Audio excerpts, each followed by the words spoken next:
This is the fairy tale story of Pinocchio. It is brought to you by Stories to Grow By. Chapter 1. A Boy Made of Wood. Long ago in Italy there lived an old clockmaker named Geppetto. Tick-tock, went all the clocks in his shop. When he worked, Geppetto felt happy, but when he rested, a sad feeling came over him. Oh, he would think, all my life and no child to call my own. One day Geppetto carved a puppet from wood in the shape of a boy. The arms and legs could move. He cut and sewed a nice outfit for the puppet, as if it were a real boy. I will call you Pinocchio, said Geppetto. That night Geppetto lay the wooden puppet down onto the bed. From out of the window a big star twinkled bright. Geppetto looked out the window to the twinkling star. Bright star, said Geppetto, if I could make one wish, it would be that I could have a real boy of my own. But of course, he knew that was not possible. That night the same big star swooshed right in Geppetto's room. It changed into a blue fairy. The blue fairy flew over to the bed. Little wood puppet, said the blue fairy, in the morning you will be able to walk and talk like a real boy. She tapped the puppet one time with her wand. And if you can prove that you are brave and true, someday you will be a real boy. Pinocchio's eyes opened. One more thing, said the blue fairy. Suddenly a cricket appeared. He was dressed mighty fine and could talk. Meet the cricket, said the blue fairy. He will stay with you to help you make wise choices. And with that the blue fairy went swoosh and was gone, out of the window and back up into the night sky. When Geppetto woke up the next morning, he said, I will go take my puppet out of bed. But the bed was empty. Here I am, father, said Pinocchio from the other side of the room. Geppetto swung around. What? You can talk? Yep, I am Pinocchio, your boy. How can this be? Said Geppetto in shock. Then he said, but who cares? He rushed over and swept the wooden puppet into his arms. Pinocchio, my son, he said in great happiness. Chapter 2. Off to School. One day Pinocchio said, I want to go to school like the other boys. Of course, said Geppetto, but he did not have the money to buy school books. Later that day, Geppetto came back home with school books. Now you can go to school, he said. But father, said Pinocchio, where is your warm coat? With a wave of his hand, Geppetto said, no need to worry about that. What matters is that you will go to school tomorrow. He did not want Pinocchio to know that he had traded his warm coat to buy him the school books. The next morning, Pinocchio said goodbye to Geppetto. He skipped along the path to school, humming as he went. The cricket rode on his shoulder, happy too. Coming up to them on the path was a fox and a cat.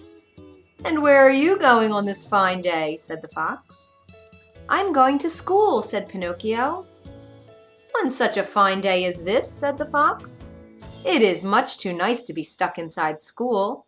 You should come with us to the fair. Listen to me, said the fox. He put his arm around Pinocchio's shoulder.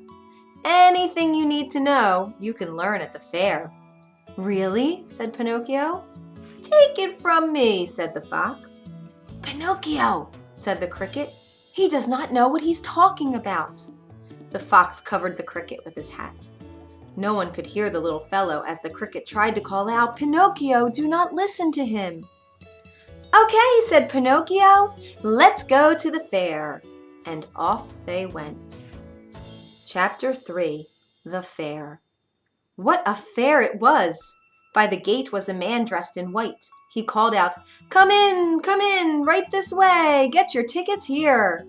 With a sad look, Pinocchio said to the fox and cat, I do not have any tickets. A man was selling old things at a table near the gate. He called, Hey you! Sell me those new school books of yours. That is how you can get some money for tickets. The fair was so bright and colorful and exciting that the next thing Pinocchio knew, he had sold his school books for tickets. No, Pinocchio, stop! Called the cricket, who finally got out from under the fox's hat. But Pinocchio, the fox, and the cat did not hear him. They were already inside the fair. Chapter 4.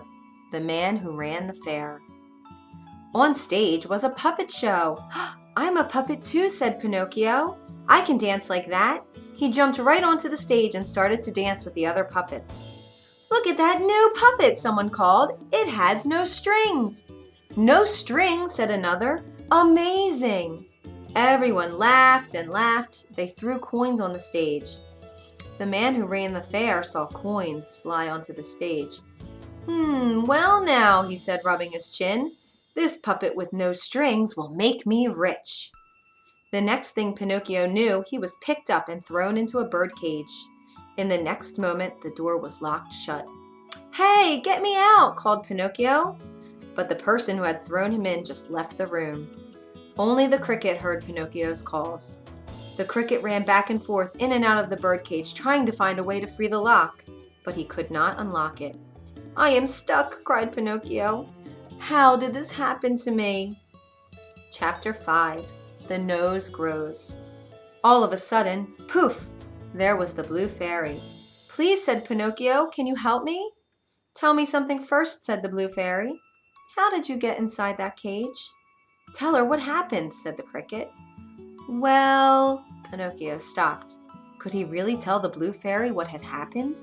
What would she think of him? "I was robbed," said Pinocchio. "Is that right?" said the blue fairy with a frown. Pinocchio's nose began to grow. "Yes, robbed," said Pinocchio. "By 2 mean men. No, I mean 4. The nose grew more. "They took my books, they made me come here, and they threw me into this cage." His nose grew longer and longer, until Pinocchio could see nothing in front of his face but one big giant nose. "Why is my nose so big?" Pinocchio cried out. "Pinocchio," said the blue fairy in a stern voice, "you must know what the truth really is." "I guess so," said Pinocchio. "I wanted to come to the fair. I came here with the fox and the cat." The nose grew shorter. "I had to sell my books to get some tickets." "Had to?" said the blue fairy. "I mean, I decided to sell my books to get tickets," he said. The nose got shorter still. "Then someone put me in this cage," he said. The nose was back to normal. "Good job, Pinocchio," said the cricket. "Well done," said the blue fairy. "Now I will get you out of here." With a wave of her wand, Pinocchio was out of the cage. "Here are your books." And Pinocchio was holding the same new school books in his hands again. "Know this," said the blue fairy. "You are on your own from now on. Make sure you do the right thing next time." And she was gone. Chapter 6. The Coachman. Pinocchio was back on the road to school. A coachman drove up. "Hey, kid, how about a ride?" "No, thank you," said Pinocchio. "I'm going to school." "You will ride faster with me," said the coachman to Pinocchio. He said to himself, "He will ride faster, all right, but not to where he thinks he is going." All right," said Pinocchio. "I want to get to school right away." When Pinocchio was inside the coach, the coachman said, "Say, kid, why do you think boys like you go to school?" "To learn things," said Pinocchio, "and to grow up, I guess. So we can do what we want." "Well," said the coachman, "what if I told you that you could do what you wanted right now?" "Right now?" "Yep. Think of it. Skip the books. Skip the school. Right now, how would you like to have all the candy you can eat?" "All the candy?" "Yep. Ice cream too, of every flavor. Ever want to smoke a cigar or play pool? All this and more at Pleasure Island." Pleasure Island? Best place in the world for boys like you." "Don't listen to him, Pinocchio," shouted the cricket. "Why, wait," said the coachman. "I know just where Pleasure Island is. This is your lucky day, kid. So what do you say?" "Let's go there," said Pinocchio. "I'm going to Pleasure Island." "Ugh," said the cricket, waving his arms in the air. "Good move," said the coachman, and he sped off. Chapter 7. Pleasure Island. After a while, the coach stopped. "You got a boy with you in that coach?" said a dark stranger to the coachman. "Yep." The coachman grabbed Pinocchio and threw him down on the ground. "He's all yours. Now pay up." The coachman reached out for something. Was it money? From the dark stranger. And then he drove away. What could it all mean? But as Pinocchio looked around, he no longer cared, for everything the coachman had told him was true. Heaps of candy all about. Tubs of ice cream in every flavor. Boys like him could eat and play all day.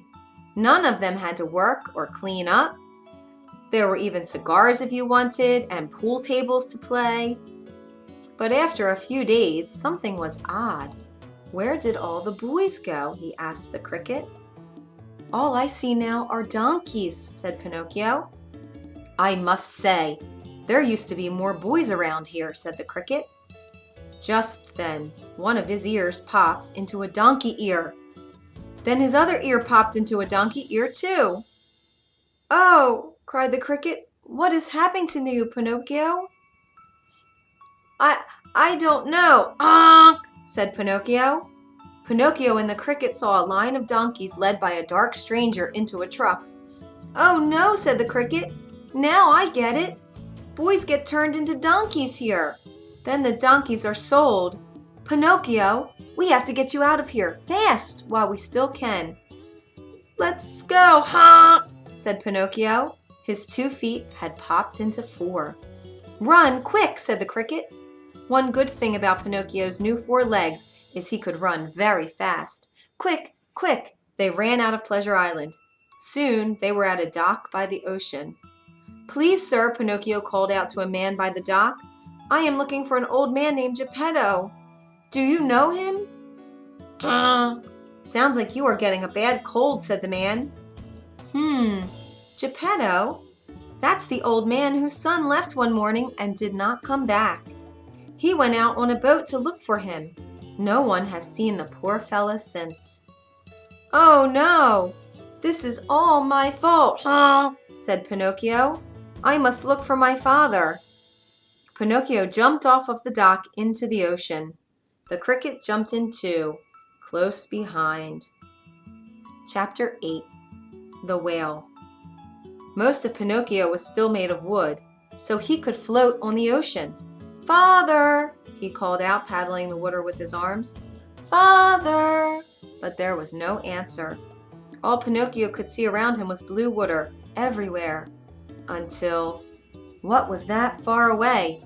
Something was rushing up, something big and very fast. In a moment, a giant whale was upon them. It opened its giant jaws and with one gulp swallowed Pinocchio. Rushing inside with all the seawater tumbled Pinocchio and the cricket. When they came to a stop, they saw that they were in the dark belly of the whale. Are you okay? Said Pinocchio to the cricket. I am fine, said a voice of an old man. Wait a minute, said Pinocchio. Father, is that you? And there was Geppetto. Father, father, it's me, said Pinocchio. My son, said Geppetto. I thought I was dreaming, and they hugged in joy. Look, said Geppetto, as 3 fish swam by. There goes our dinner. Father, I have an idea. Let's make a fire. Grilled fish tonight, said Geppetto. Good idea. No, I mean for us to get out, said Pinocchio. He gathered some driftwood and got a flame going. This is how we can make the whale sneeze, he said. Pinocchio waved his arms over the flame to make a lot of smoke. Soon, clouds of black smoke were rising up. The whale gave a cough. Hang on, said Pinocchio, and then, wham! In one big sneeze, Pinocchio, Geppetto, and the cricket flew out of the whale's mouth, rolling over and over in the seawater. At last, they rolled up onto the shore. Pinocchio! Geppetto rose to his feet. The cricket was there beside him. But where was Pinocchio? And then they found him. Pinocchio was face down, his head in a puddle. Pinocchio! They were too late. Geppetto and the cricket wept over Pinocchio, the boy puppet, who lay still in the water. And then, in a flash, who was there but the blue fairy? Pinocchio, she said, you saved your father. You have proved that you are both brave and true. She tapped his head with her wand. And now you will be a real boy. Pinocchio woke up. He looked at his soft arms and soft legs. Father, he cried out, look, I am a real boy. That you are, cried Geppetto. The blue fairy turned to the cricket. "Come," she said, and in a flash the two of them were gone. And Pinocchio and Geppetto lived many long and happy years together. The end. If you enjoyed this story, you can find more at storiestogrowby.org.